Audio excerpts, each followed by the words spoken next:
Infrastructure is the backbone of the economy. There's really not a single economic activity that I can think of that doesn't rely on infrastructure. Whether you are moving goods from factory to distribution warehouse to a retail sales outlet, or you're thinking about people getting to and from work every day, that all relies on infrastructure. The American Society of Civil Engineers puts together an infrastructure report card, both nationwide and in individual states. The California Infrastructure Report Card was issued in May of 2019 and gave the overall grade for infrastructure for California of a C-. C- means that our infrastructure is mediocre and needs attention. So it's a real mixed bag when it comes to our infrastructure in California. When it comes to earthquake effects on infrastructure, absolutely safety and infrastructure itself are one and the same. The infrastructure is providing for our safety. Infrastructure requires investment.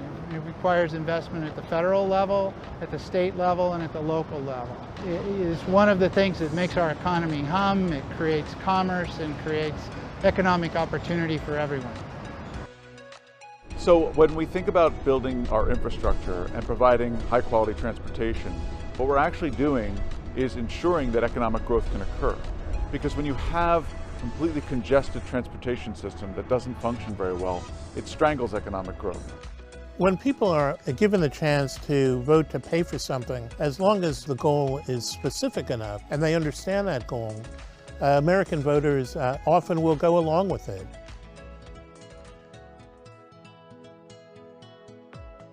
We have bridges which are considered functionally obsolete, and there are some structurally deficient bridges. And in California, it's about 7% of the bridges. We have about 25,000 bridges in California, so 7% is not a small number. And so there's a multi-million-dollar investment that's still needed in that area. The new bridge is an iconic bridge.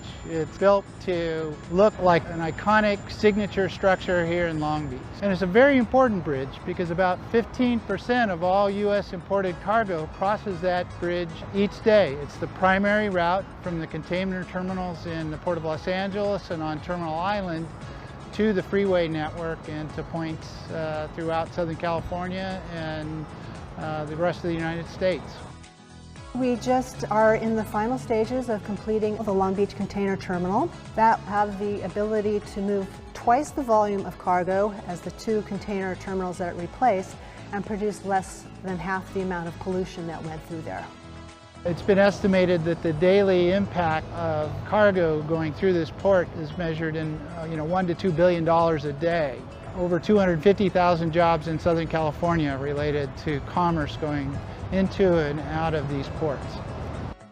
In California, we export a lot of agricultural goods, and they rely on our road and rail networks to get shipped down to the port, loaded onto a ship before being exported to a foreign nation, and that creates jobs for Americans. In the 1994 Northridge earthquake, what we saw from a number of bridges is that the columns had a twist reaction to the earthquake and they busted. It's designed for what we call an operating level earthquake that the bridge might see in its useful life. It's got a number of big seismic dampers, which are like giant shock absorbers, and those will absorb the energy as the bridge moves in an earthquake event. The bridge joints on this structure are designed to accommodate up to 6 foot of movement and remain in service. And both the state and local agencies have gone back and reinforced almost all the bridges in the state by encapsulating the columns and putting safety straps on the slabs to keep them from any collapse during another earthquake. We're also looking to expand the amount of on-dock rail that we move through the port, so that will eliminate truck trips, and that will also reduce the amount of pollution and increase the amount of cargo that we can move through in a smaller amount of time. Here in Southern California, I think most people understand that we don't get our water from local sources. That's got to be brought in from the Colorado River or from Northern California. So they understand that we need to build infrastructure to do that. In Southern California, there's 3 main systems that we rely on. One is the Los Angeles Aqueduct. It takes water from east of the Sierra into Los Angeles. The second is the Colorado River Aqueduct. It comes from Colorado River west into Southern California. And then the third is the California Water Project. That comes from the Bay Delta region, east of San Francisco, brings the water along Highway 5. All three of those systems cross the San Andreas Fault. So a single earthquake on the San Andreas Fault would rupture all three lines. The LA Aqueduct is deep in the ground through a tunnel that will be completely severed by the earthquake. It's not a trivial technical problem. You essentially have to widen the tunnel to a great extent so that once the rupture happens, you can still have a line passing through. All the three aqueducts are reliant on a framework that it snows in the Sierra, it snows in the Rockies. That snow melts gradually. That keeps reservoirs well stocked. They can feed the water down to us at a reasonable pace. But as global warming accelerates, the odds are that there'll be many seasons where the precipitation won't follow that pattern. It all leads to a question of, is our infrastructure even set up for the new reality that's coming to us? We built Hoover Dam, and that really created the West as we know it today, and produced electricity for private enterprise as well as water for private enterprise. So when we invest in public infrastructure, what we are doing is really creating the bedrock of private economy in the United States. We know that we need dams to divert water, to store water. The dams are economically important because currently they generate 15% of the electricity of the Southern California. Whatever investment we need to make at the present to harden this infrastructure against these risks is usually a small fraction of what we pay if these systems go down. Infrastructure is what in the economics profession we look upon as a public good, meaning that one company probably couldn't build the national highway system or couldn't have built the new Gerald Desmond replacement bridge here at the port on their own and made it profitable. So when we're talking about projects that benefit the entire public across the United States, that's where the role for government comes in. The investment in our transportation infrastructure includes all modes of transportation, so that also includes passenger rail and freight rail, as well as such things as bicycle trails and pedestrian facilities, because all modes of transportation are important.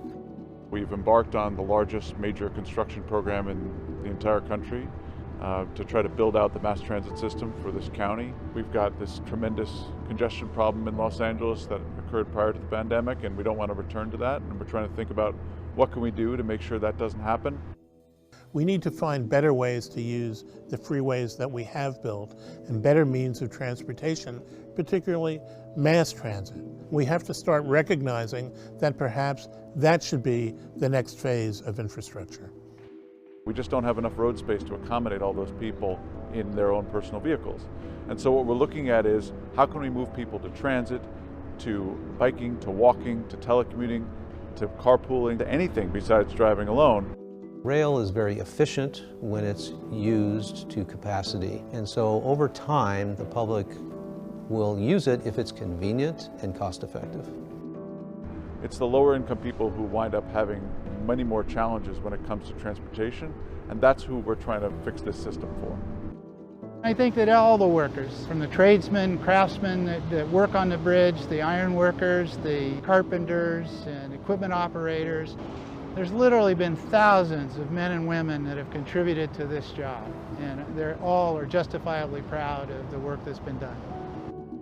The most recent data is from 2019, and the 5-county area of Southern California generated 380,000 construction jobs. Of those, about 40,000 were in heavy and civil construction, which is where most of your infrastructure projects would be based. Construction jobs, on average, pay more than the average wage and salary earner throughout all industries across the Southern California area.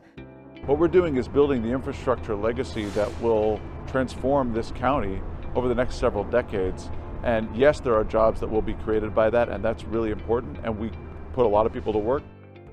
So the average annual wage in 2019 across all industries in Southern California was $61,000 per year. In the construction industry, it was $69,000. And if you look at just heavy and civil construction, that annual average wage goes up to $101,000. The construction industry provides jobs across a whole range of skill and educational levels. So a person with just a high school diploma can get into construction and learn on the job and work their way up.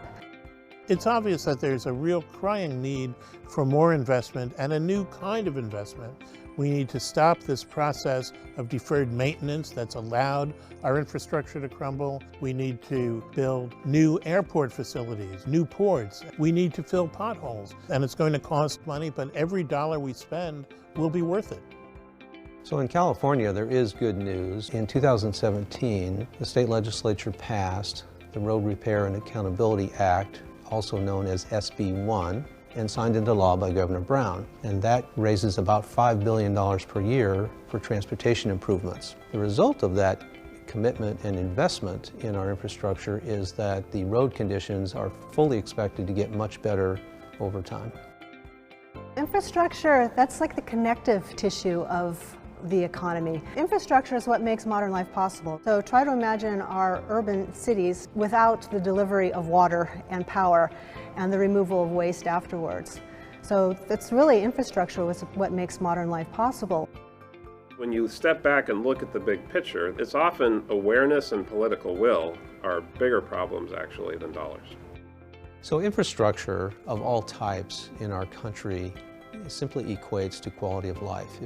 And in California and in the nation, we pride ourselves on good infrastructure. If there was an investment of just $3 a day by every household in this country, we could wipe out the approximate $2 trillion infrastructure deficit in this country. And what the public needs to do is relate to their elected officials and tell them, we want the infrastructure repaired and we're willing to pay for it.